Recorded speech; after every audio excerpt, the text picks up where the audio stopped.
Hi guys! For today's vlog guys, mag-ani na punta og humay. So ikaduhani nga adlaw nga pag-ani. Gigamitan na natin ni og harvester kay para madali niya dili punta mabutan og ulan. So gi-ready na nila kay mag-harvest na ta.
Yan guys, nagha-harvest na kami ng palay.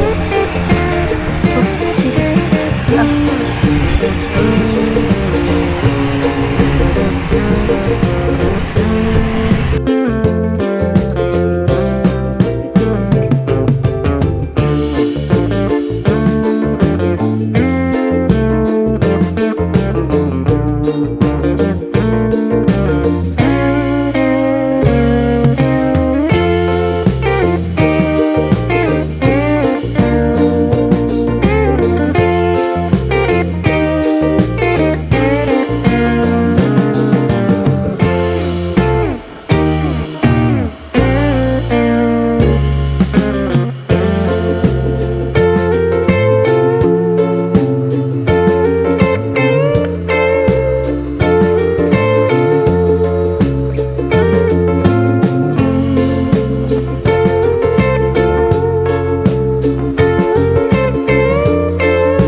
basta gamitan og harvester.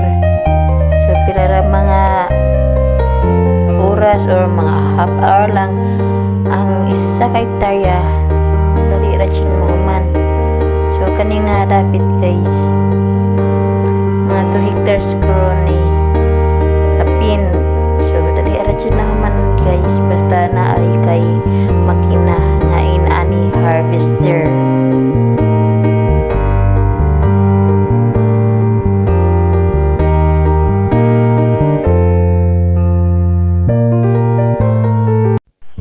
Ayan guys, ito lang ang na-harvest namin ngayon.